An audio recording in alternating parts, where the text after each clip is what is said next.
নমস্কার বন্ধুরা, আমাদের চ্যানেলে আপনাদের সকলকে স্বাগত জানাই। ডিসেম্বর মাসে এই ঠান্ডার মধ্যে কিন্তু আমরা পৌঁছে গিয়েছিলাম মল্লারপুরের একটি অনাথ আশ্রমে। ভোরবেলা উঠেই আমরা রওনা দিয়েছিলাম মল্লারপুরের উদ্দেশ্যে।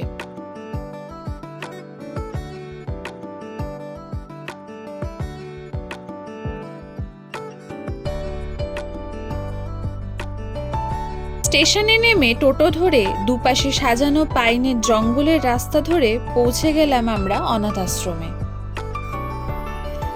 স্টেশন থেকে 20 কিলোমিটার রাস্তা পেরিয়ে পাহাড় ঘেরা এক নির্জন জায়গায় গড়ে ওঠা অনাথ আশ্রমে আমরা গিয়ে পৌঁছালাম প্রায় দুপুর 12:30টায়। এরপর আশ্রমটি একটু ঘুরে দেখছিলাম।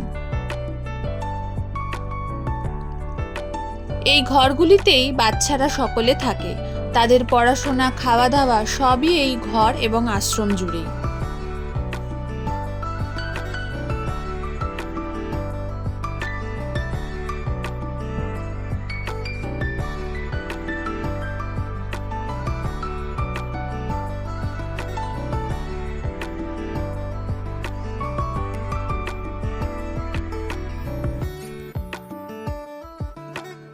সেখানে যাওয়ার পর প্রত্যেকটি বাচ্চা তাদের প্রথা অনুযায়ী আমাদের অভ্যর্থনা জানালো।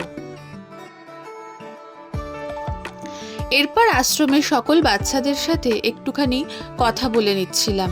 তারা সারাদিন আশ্রমে থেকে কি করে, কোন স্কুলে পড়ে, কোন ক্লাসে পড়ে, কে কে কোথা থেকে এসেছে সেগুলোই জেনে নিচ্ছি। কোথায় থাকো? নাম কি? ওরান টুডু। কোন ক্লাস? ছোট্ট ওয়ান ক্লাস। বলো নাম বলো। প্রিয়াঙ্কা টুডু। কোন ক্লাস? 4। পড়াশোনা বাদ দিয়ে আর কি করতে ভালো লাগে? লাভ দড়ি খেলা করব, বল। কিছু আঁকতে ভালো লাগে না? আঁকা করতে, গান করতে? হ্যাঁ, ভালো লাগে। এখানে শেখায় কিছু? হ্যাঁ। কি কি শেখায় এখানে? নাচ, গান, বল খেলা। স্কুল? 10টা। কোথায় স্কুল এখান থেকে? এই পাশেই? সবাই একই স্কুলে পড়ে সবাই? না, তাহলে আলাদা আলাদা?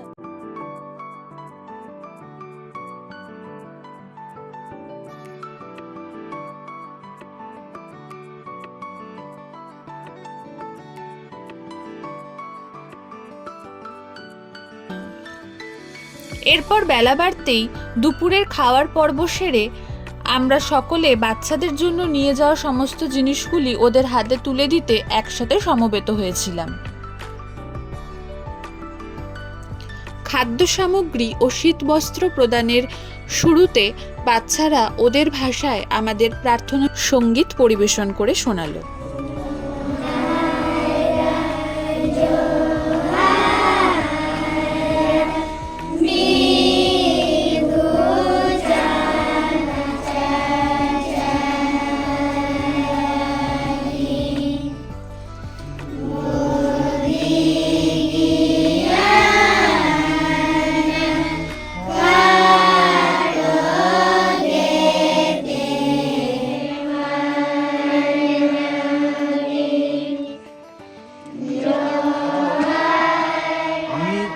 এনাকে দেখে, এনার কথা শুনে আমি এত দূর চলে এসেছি। আমাদের এতজন লোক তোমাদের সাথে চলে এসেছে, বুঝতে পেরেছো?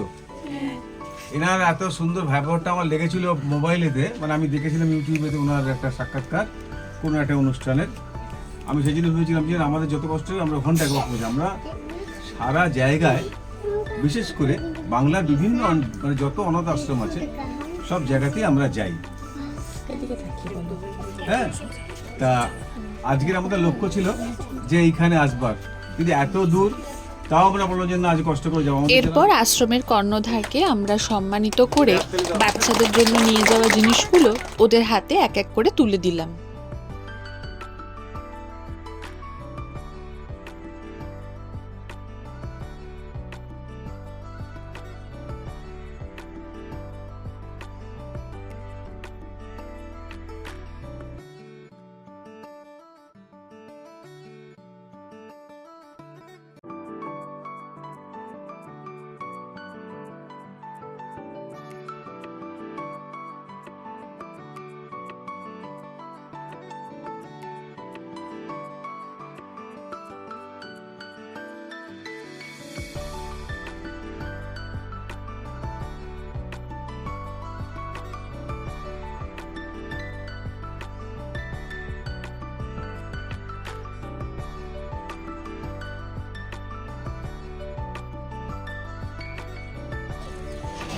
এই যে আজকে যে যজ্ঞটা মানে হলো আর কি আমাদের, হ্যাঁ, এটা বাচ্চাদের সাথে আমরা থাকলাম, আমাদের সঙ্গে যারা তো আমরা সবাই এসেছি, এছাড়াও আসতে পারেননি মাননীয় গৌতম সরকার, মাননীয় শ্রী দীপক বৈদ্য, সুপ্রীতি ঘোষ এবং মোনালিসা দাস এবং তৃপ্তি হালদার। এই সমস্ত মানুষের মানে সম্মিলিত আশীর্বাদে আমাদের আজকের এই অনুষ্ঠানটা। এরপর আশ্রমের বাচ্চারা কে কোন প্রতিভায় পারদর্শী তা দেখেই আমরা আমাদের সেদিনকার কর্মসূচি সমাপ্ত করে বাড়ির উদ্দেশ্যে রওনা দিলাম। আমার বই দিনে শালিক পাখি সকালে ওরা এসে ঘরে না লাই তখন উঠো বলে আমার ধরবে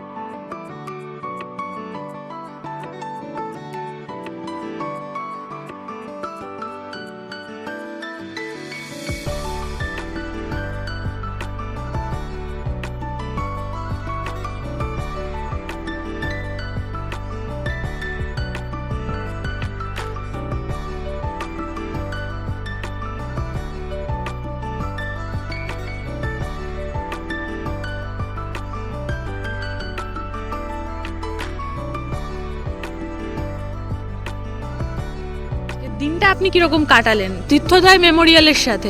ভালো, অনেক ভালো লাগলো এবং আশা করবো আপনারা কন্টিনিউ যোগাযোগটা রাখেন এবং মাঝে মাঝে আসেন, আর আপনাদের থ্রু দিয়ে যেন আরও অনেকেই মানে আসে। সেটা আমি আমার নিজের ব্যক্তিগত স্বার্থে নয়, আপনারা তো দেখে বুঝতে পারছেন যে প্রতি মুহূর্তে প্রতিটা সময় প্রতিটা মানে যেটুকুই আমার টাকা পয়সা থেকে হোক সময় থেকে করা হয় এই অসহায় মানে ছেলে মেয়েদের জন্য। Tata tata tata. আশা করি আমাদের এই ভিডিওটি আপনাদের সকলের খুব ভালো লেগেছে।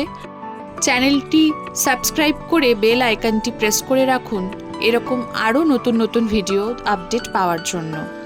এবং ভিডিওটি ভালো লেগে থাকলে অবশ্যই লাইক, কমেন্ট এবং শেয়ার করে দিন, অন্যদেরকেও দেখার সুযোগ করে দিন।